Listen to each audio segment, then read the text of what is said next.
Hello, my name is Alsa Amjad. Here I will examine teacher leadership, a model of leadership exercised through professional influence rather than the formal position. The literature offers different definitions of teacher leadership, but all emphasize professional influence. York, Bach, and Duke 2004 focus on teachers influencing others to improve teaching and learning. Warner and Campbell 2017 highlight responsibilities beyond the classroom, while Neon 2020 include leadership within and across the school. Together, teacher leadership can be understood as teachers using their expertise and professional relationship to influence colleagues, improve practice, and support students' learning. It is defined by meaningful influence, not simply by having a formal title. Nuon identified four recurring features of teacher leadership. First, it relies on professional influence rather than formal authority. Second, it is collaborative and built through trust and shared problem solving. Third, it extends beyond one classroom into faculties, schools, and professional networks. Finally, it remains focused on improving teaching and student learning.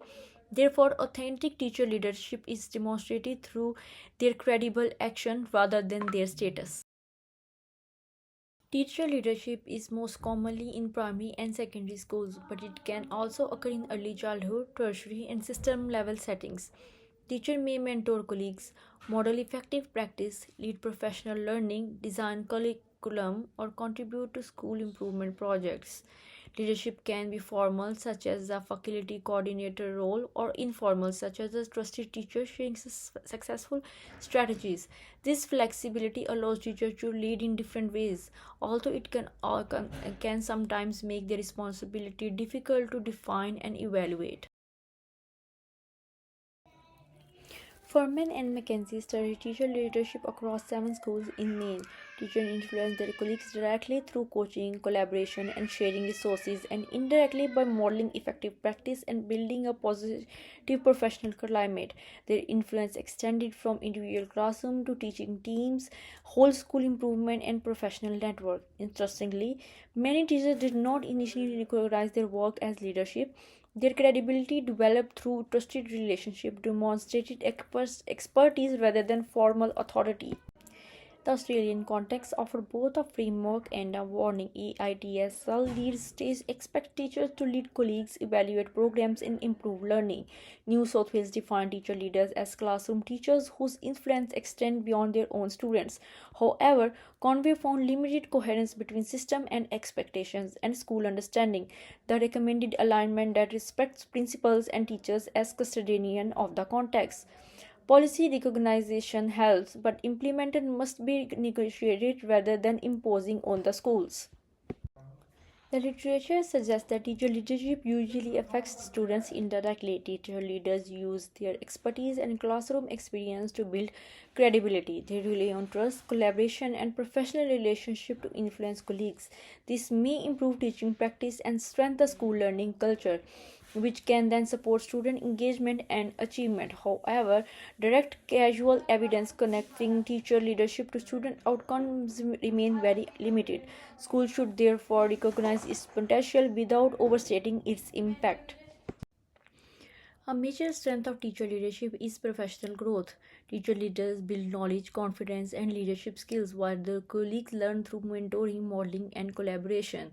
The model also strengthens collective capacity by giving teachers a meaningful voice in school improvement because teachers understand their students' curriculum and everyday classroom challenges.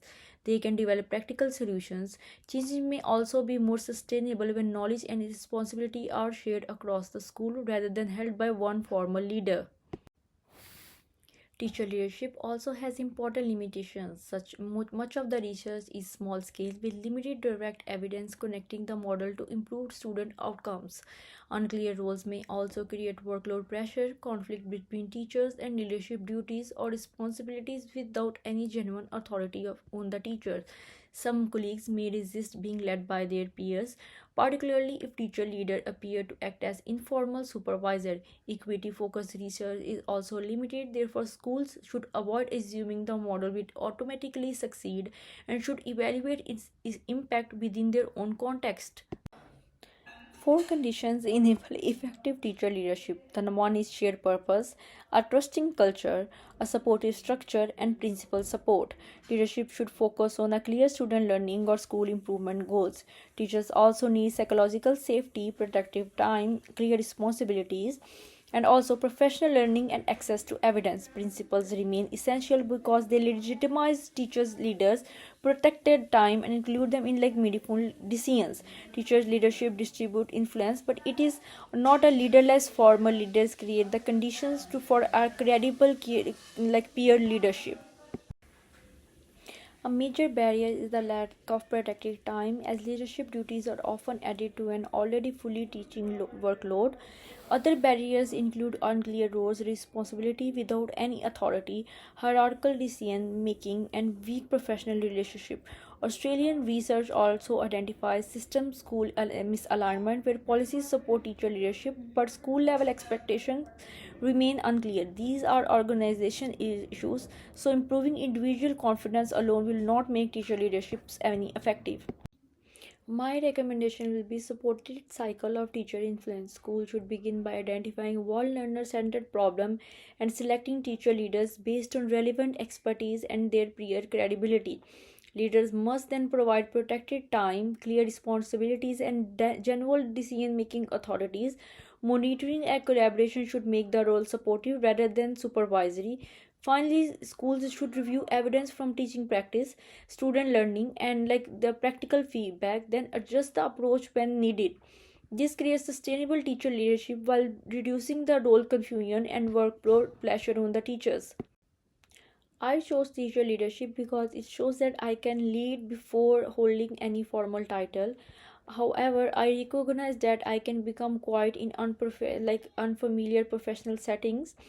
My next step is going to become more visible by initiating professional conversation and leading my small biology or EALD improvement project. This aligns with professional growth expected of developing teacher leaders and how AITSL 2011 tell us to do.